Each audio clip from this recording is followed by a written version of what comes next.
ఒక్కసారి కొమ్మూరి గోల్డ్ కి కాల్ చేయండి. తాకట్లో ఉన్న మీ బంగారాన్ని విడిపించి మార్కెట్ ప్రైస్ కి వాళ్ళు కొనుక్కుని మిగతా డబ్బులు మీకు ఇచ్చేస్తారు. అందరికీ నమస్తే, వెల్కమ్ బ్యాక్ టు మనం టీవీ. నేను మీ రమ్య. వెస్ట్ బెంగాల్లో ఈ ఎలక్షన్స్ టైంలో అసలు ఎవరు ఊహించినటువంటి రిజల్ట్స్ అయితే వచ్చాయి.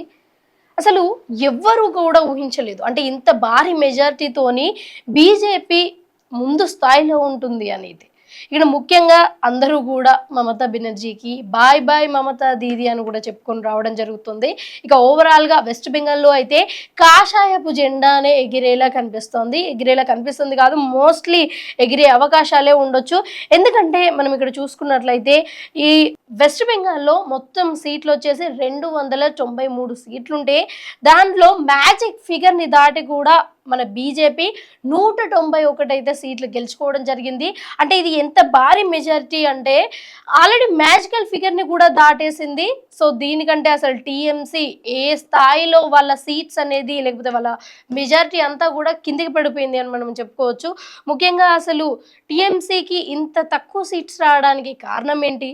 టీఎంసీ ఒకేసారి కుప్ప కూలిపోవడానికి అంటే ప్రజలు నమ్మకుండా ఉండడానికి కారణం ఏంటి?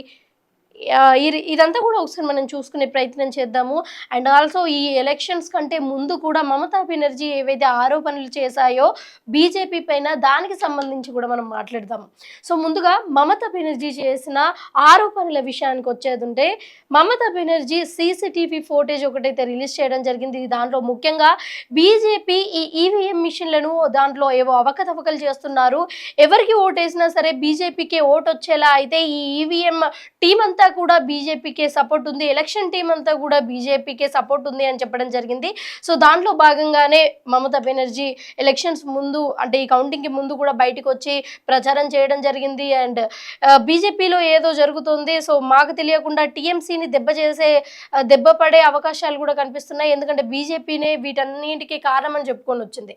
బట్ ఓవరాల్గా సమాజం అంతా కూడా తెలుసు, సొసైటీ అంతా కూడా ఏమనుకుంటుంది అంటే ఓడిపోయే ముందు ఏదో ఒక రీజన్ చెప్పుకోవాలి కాబట్టి, ఓడిపోతామని వాళ్ళకు ముందే తెలుసు కాబట్టి ఈ సీసీటీవీ డ్రామా అంతా ఆడుతున్నారు అని అయితే ఈ టాపిక్ వచ్చింది. సో ఓవరాల్గా అసలు టీఎంసీ ఎందుకు ఓడిపోయింది, ప్రజలలో ఎందుకు నమ్మకం కోల్పోయింది అన్న విషయాన్ని కూడా మనం చూసుకుందాం. సో ఓవరాల్గా గత 3 సార్లు ఎలక్షన్స్లలో కూడా 2016, 2021, 26 ఈ 3 ఎలక్షన్స్లలో కూడా, అంటే అంతకుముందు ఎలక్షన్ 2026 కాదు, సో ఈ 3 ఎలక్షన్స్లలో కూడా మమతా బెనర్జీ ఎటువంటి అంటే అసలు అపోజిషన్లో ఒక స్ట్రాంగ్ పర్సన్ లేకుండా అయితే గెలవడం జరిగింది.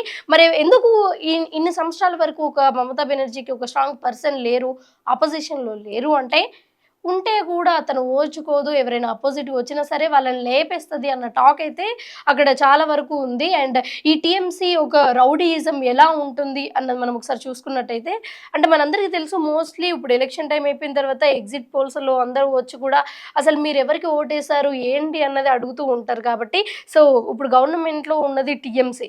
సో ఇలాంటి సమయంలో ఈ మీడియా వాళ్ళు కావచ్చు కానీ, ఎగ్జిట్ పోల్స్ వాళ్ళు కావచ్చు కానీ, అసలు ఎవరికి ఓటేశారు అన్న ప్రశ్న ఎత్తితే చాలు, ఎవరైనా బై మిస్టేక్లో బీజేపీకి ఓటేసామని చెప్తే చాలు, వెంటనే టీఎంసీ వాళ్ళందరూ వచ్చి కూడా అంటే పోలీసులు వచ్చి అరెస్ట్ చేయడం కావచ్చు, లేకపోతే వీళ్ళందరూ వచ్చి కూడా కొట్టే ప్రయత్నం కూడా చేసే, అంటే అలాంటి రౌడీయిజం వెస్ట్ బెంగాల్లో ఉంది అని చెప్పుకోవచ్చు.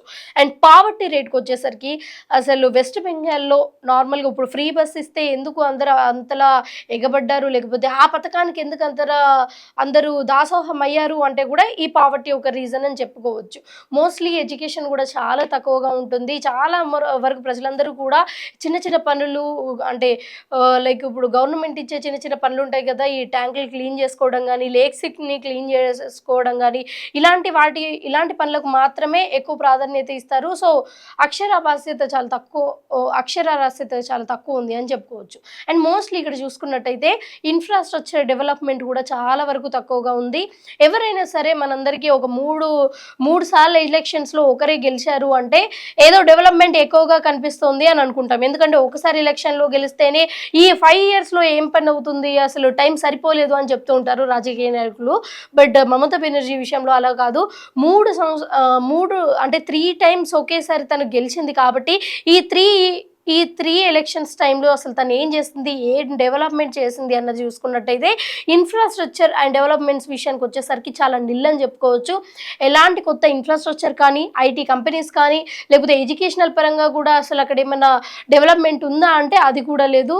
ఏమైనా ఉంది అంటే అక్కడ డెవలప్మెంట్ వచ్చేసి పార్టీల మధ్యలో గొడవలు, ఘర్షణలు, కొట్టుకోవడాలు, తిట్టుకోవడాలు, వీటికి మించి అక్కడ అసలు ఏం లేదు అని అయితే ప్రజలు అనుకుంటున్నారు.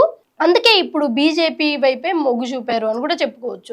అండ్ ముఖ్యంగా ఎవరైనా సరే ఒక అమ్మాయి ఒక చిన్న స్థాయి అంటే ఒక జెడ్పీటీసీ కావచ్చు, ఎంపీటీసీ కావచ్చు, ఒక అమ్మాయి జెడ్పీటీసీ, ఎంపీటీసీ అయితేనే ఇక్కడ ఈ నియోజకవర్గంకి సంబంధించి లేకపోతే ఈ మండలానికి సంబంధించి ప్రజలందరికీ కూడా సో ముఖ్యంగా మనందరికీ తెలిసిందే ఒక అమ్మాయి నిలబడితే ఆడపిల్లలందరి కోసం కూడా నిలబడుతుంది, తను గెలిస్తే అందరికీ కూడా మంచి జరుగుతుంది అని అనుకునే లోకం ఇది. సో దాంట్లో ముఖ్యంగా వెస్ట్ బెంగాల్లో వచ్చేసి ఒక సర్పంచ్ కాదు, ఒక ఎంపీటీసీ కాదు, జెడ్పీటీసీ కాదు, ముఖ్యంగా ఒక ఎమ్మెల్యే కూడా కాకుండా సీఎం అయింది, 3 times అయింది అంటే ఆడపిల్లల వైపు న్యాయం ఉంటుంది, ఆడపిల్లల వైపు నిలబడుతుంది అని అనుకుంటారు. బట్ వెస్ట్ బెంగాల్లో అలా జరగలేదు. అమ్మాయిల విషయాలకు వచ్చేసరికి చాలా అరాచకాలు, దారుణాలు, అమ్మాయిల పైన అత్యాచారాలు ఇవన్నీ కూడా మనం చూస్తూనే ఉన్నాము. వెస్ట్ బెంగాల్లో చాలా ఎక్కువగా జరుగుతూ ఉంటుంది. మరి ఒక మహిళ సీఎం అయ్యి మహిళలకు భద్రత లేకుండా ఎలా పోయింది అని కూడా చాలా మంది ప్రశ్నించిన సందర్భాలు కూడా మనం చూసాము. అయితే ప్రశ్నించినప్పుడు వచ్చే సమాధానాల కంటే క్వశ్చన్స్ ఎక్కువ ఉన్నాయి. ఎందుకంటే మనందరికీ తెలుసు లాస్ట్ టైం ఒక లా కాలేజీకి సంబంధించిన ఒక స్టూడెంట్, పేరు చెప్పుకోవాల్సిన అవసరం లేదు, బట్ తను ఒక ట్వీట్ ఏదైతే చేసిందో ఒక పార్టీకి సంబంధించి దానికి మమతా బెనర్జీ రియాక్ట్ అయ్యి పోలీసులకు అప్పగిచెప్పి తనని పోలీస్ స్టేషన్లో ఉంచి ఒక నార్మల్ స్టూడెంట్ని పోలీస్ స్టేషన్లో ఉంచి దాని తర్వాత వాళ్ళ పేరెంట్స్ వచ్చి కాళ్ళ ఏళ్ళ పడేసి కోట్ల చుట్టూ తిరిగేసి వాళ్ళ అమ్మాయిల్ని వాళ్ళ ఇంటికి తీసుకుని వచ్చారు.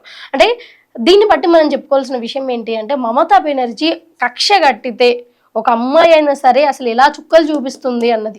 సో ఇలాంటి అరాచకమైన ప్రభుత్వం ఎవరికైనా కావాలి అని ఎందుకు అనుకుంటుంది? అందుకే బీజేపీని కోరుకుంది అని మనం చెప్పుకోవచ్చు. సరే ఈ కోర్టులు అవి ఇవన్నీ కూడా చిన్న పంచాయతీలు అని చెప్పుకోవచ్చు. ఎందుకంటే లాస్ట్ టైం ఒక యూనివర్సల్గానే ఒక సంచలనంగా మారిన ఒక కేసు, డాక్టర్ హాస్పిటల్లో ఒక డాక్టర్ని అతి దారుణంగా రేప్ చేసి మరీ మర్డర్ చేశారు. అది కూడా ఒక కాలేజ్లో. నార్మల్గా రేపులన్నా కానీ మర్డర్లన్నా కానీ ఇవన్నీ ఎలాంటి ప్లేసెస్లో జరుగుతాయి? ఒక నిర్మానుషమైన ప్లేసెస్లో అటు సైడ్ ఎవరు రాకుండా ఉన్నప్పుడు జరుగుతాయి. కానీ అలా కాకుండా ఒక కాలేజ్లోనే ఒక హాస్పిటల్లో అంటే కాలేజ్ హాస్పిటల్లోనే ఇంత దారుణంగా జరిగింది, ప్లస్ అక్కడే చంపేశారు అంటే అసలు అక్కడ ఆడపిల్లలకు ప్రొటెక్షన్ ఎలా ఉంది అన్నది మనం ఆలోచించుకోవచ్చు.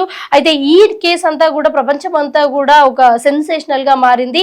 ఆ టైంలోనే మమతా బెనర్జీ పాత్ర అంటే మర్డర్ చేసేటప్పుడు పాత్ర లేకపోయినా సరే ఎప్పుడైతే ఆ మర్డర్కి సంబంధించిన అక్కడ ఎవిడెన్సెస్ అంతా కూడా కలెక్ట్ చేసే సమయంలో మమతా బెనర్జీ దాంట్లో ఏదో అవకతవకలు చేసి దాన్నంతా కూడా మార్చేసే ప్రయత్నం చేసింది అన్న టాక్ అయితే పెద్ద ఎత్తున వచ్చింది.